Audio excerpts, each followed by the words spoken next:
Have you ever wondered kung bakit maraming New Year's resolution ang di naman natutupad or nagiging consistent?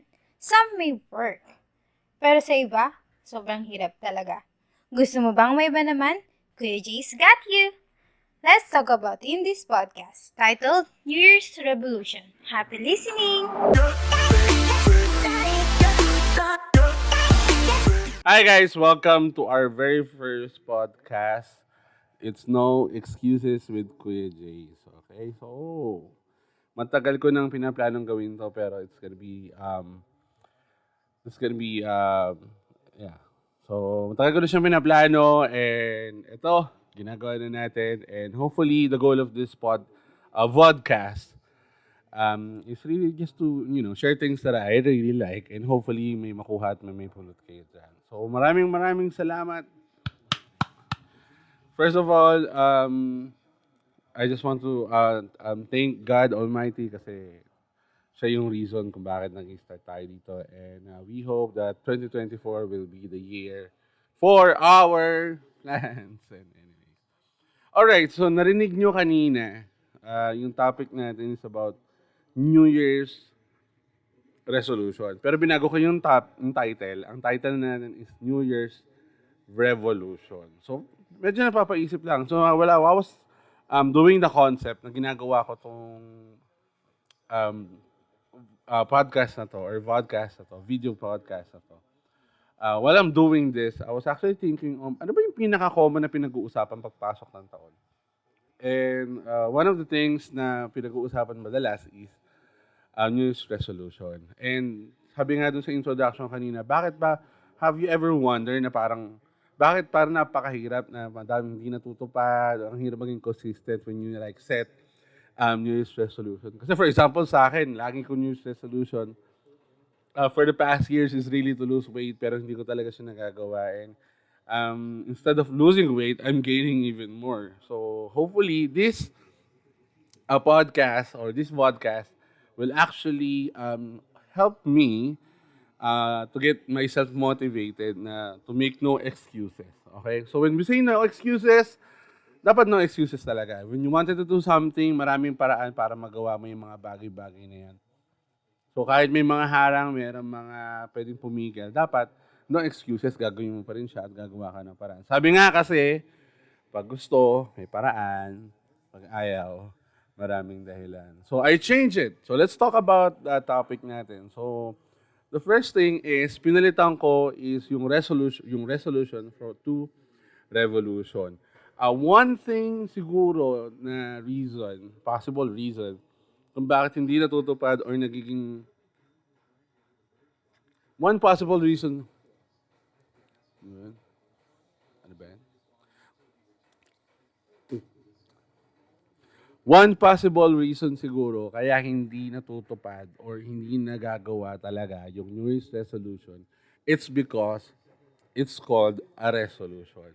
So, I'm a call center agent and usually, meron kaming tinatawag dito na FCR or First Call Resolution na dapat kapag tumawag yung customer or isang client over the phone at meron silang concern, dapat ma-resolve mo na siya kagad at hindi na siya magiging repeat caller or magpabalik-balik pa about that issue or concern or problem na meron siya. Now, the problem with resolution is sometimes or most of the time, pwedeng sometimes kasi pwedeng most of the time, yung resolution na ibibigay natin hindi naman talaga ganun talagang solid and which turns out na bumabalik pa rin yung issue, reoccur pa rin nagiging recurring yung issue pa rin on the side of the client. Same thing with New Year's resolution. Kasi when you put something on your New Year's resolutions list, it's attainable. But the problem is, you want it to be attained at all. Na parang, alam mo yun, parang sobrang gusto mo na sa isang gawa, yun na kagad siya. So, why I change it to revolution? So, from the word revolution, so we're Filipinos, I'm in the Philippines. Revolution is something that happens actually for a very long time that creates a drastic change. So talagang hindi siya gano'n instant na makapagbibigay ka ng solution, like ng resolution, but the revolution takes time. Okay? Pero yung once na naging effective yung revolution na ginagawa or yung or nagkaroon once na naging effective yung resolution or sorry, once na naging effective yung revolution, it actually creates a drastic change and a long-term changes. Like for example, 'di ba, for example, tayo mga Pilipino, nagkaroon tayo ng revolution during the old when we got nung tayo sinakop ng mga Spaniards. And it took a very long time before we actually achieved this democracy that we have. But after we achieved that democracy, actually we're still enjoying up to now. We've been enjoying it for we have now been enjoying the democracy for almost a few decades now.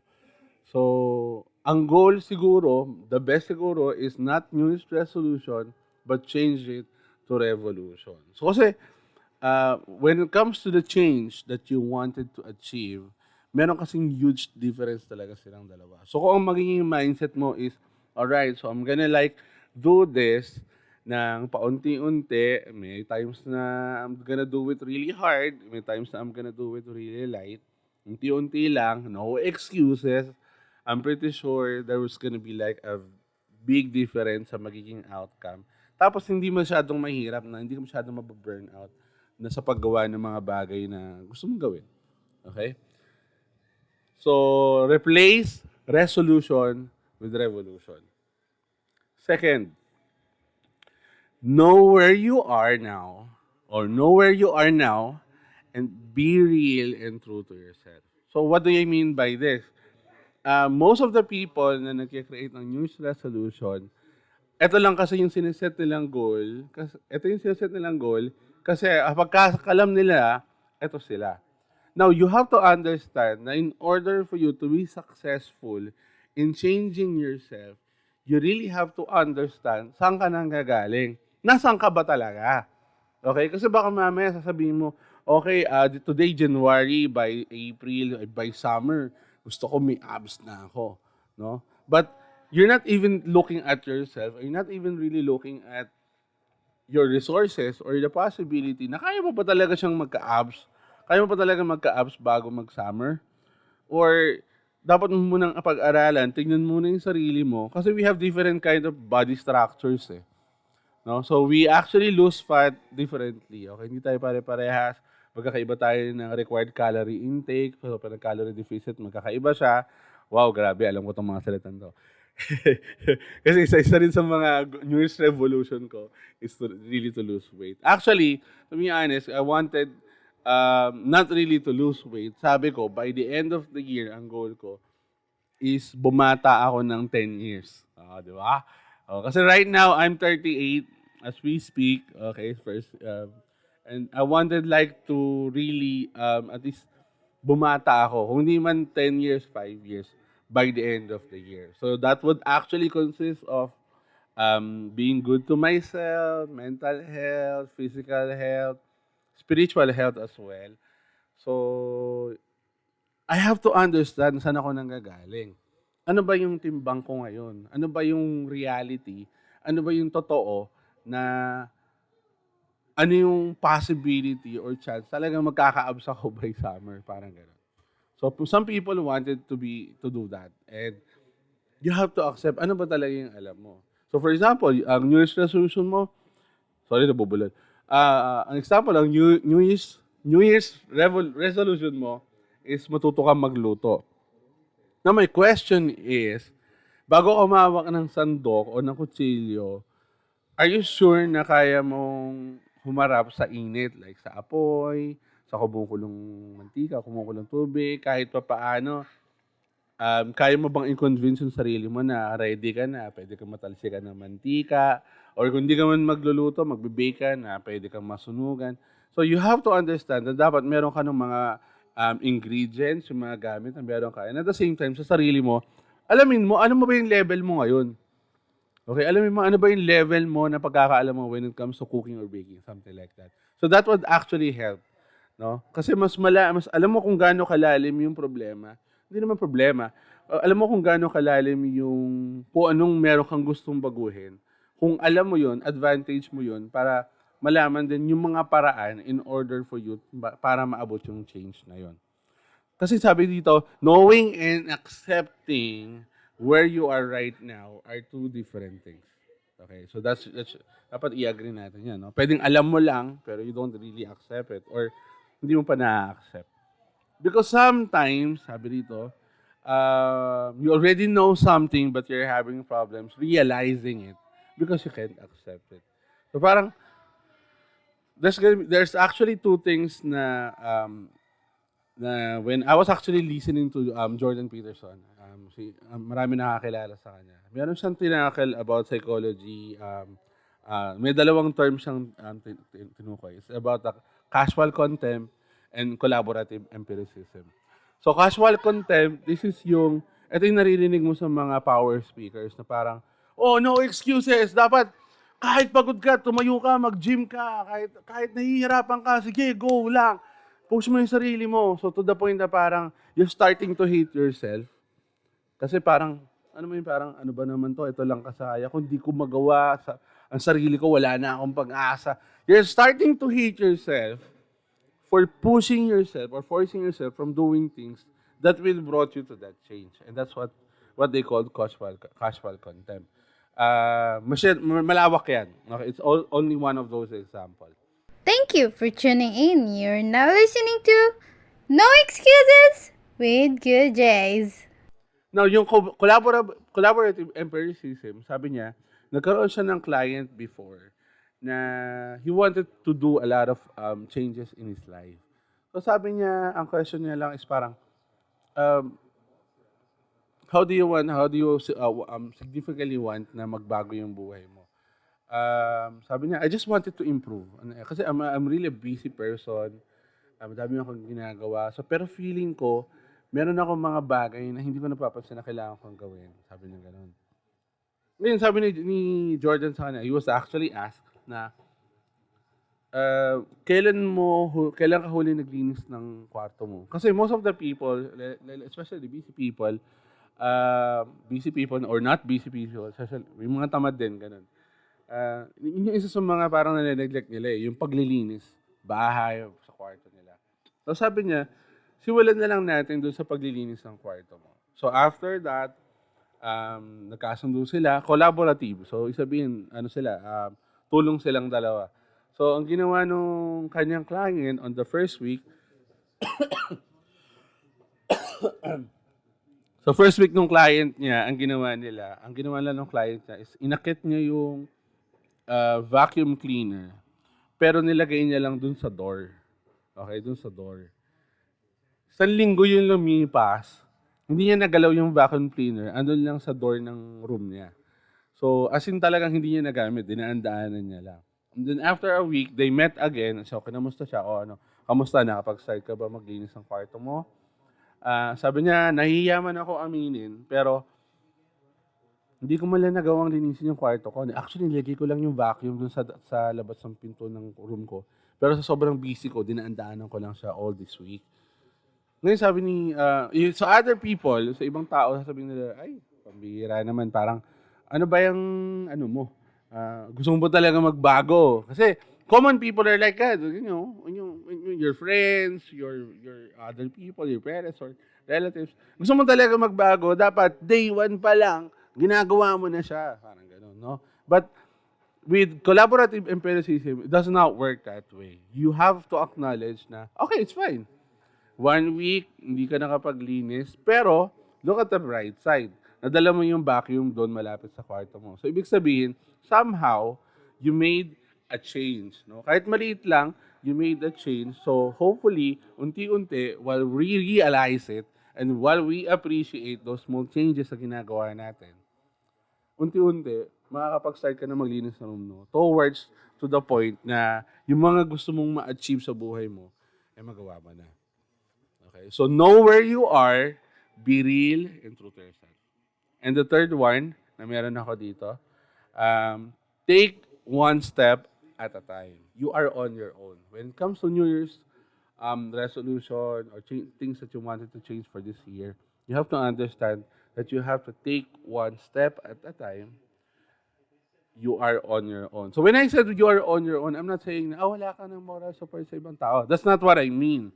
Okay? You are on your own, on yourself. Yung gusto mo may baguhin sa sarili mo, hindi ka pwedeng baguhin ng kahit sinong tao. Yes, pwede kang ulanin ng moral support, pero hindi ka pwedeng, alam mo yun, hindi ka, yung moral support, yung mga life advices na narinig mo, pinakikinggan mo, from your friends, from your best friends, from your family, doesn't make any much effect kung hindi mo sisimulan talaga sa sarili mo.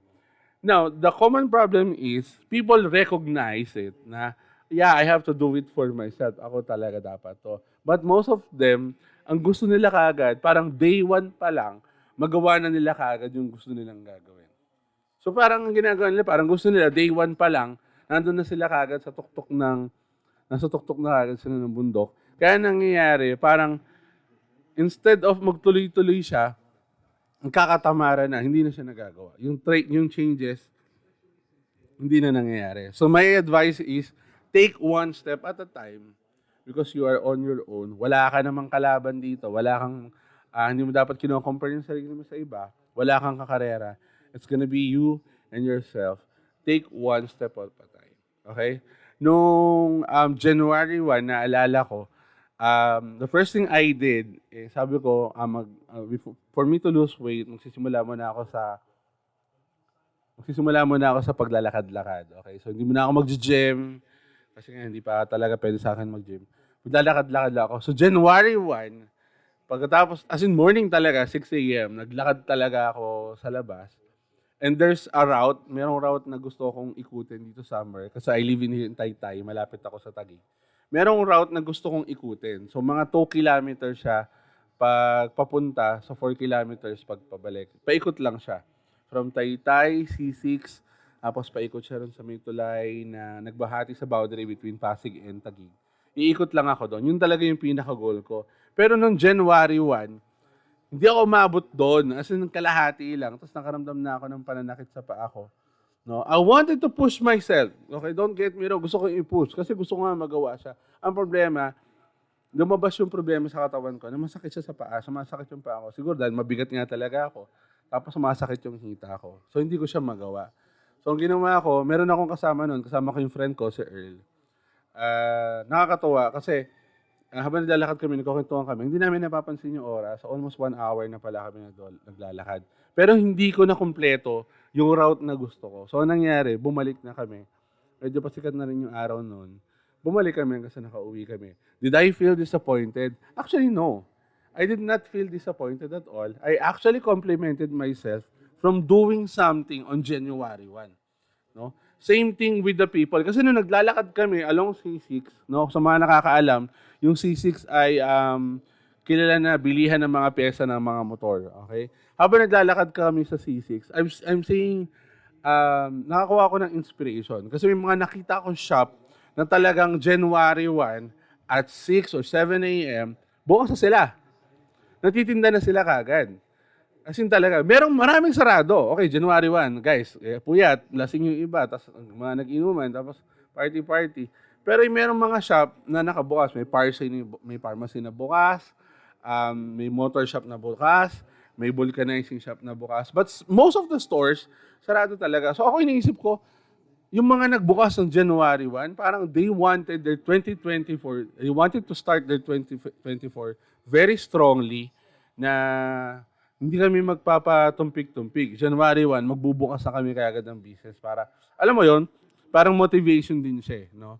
Meron din naman ako nakita na sa kalye, mga natutulog na, may tumutugtog pa yung video, okay, pero di ba, nakahiga na sa kalsada. So parang iniisip ko rin sa kanila, hindi ko naman sila dinedegrade, no?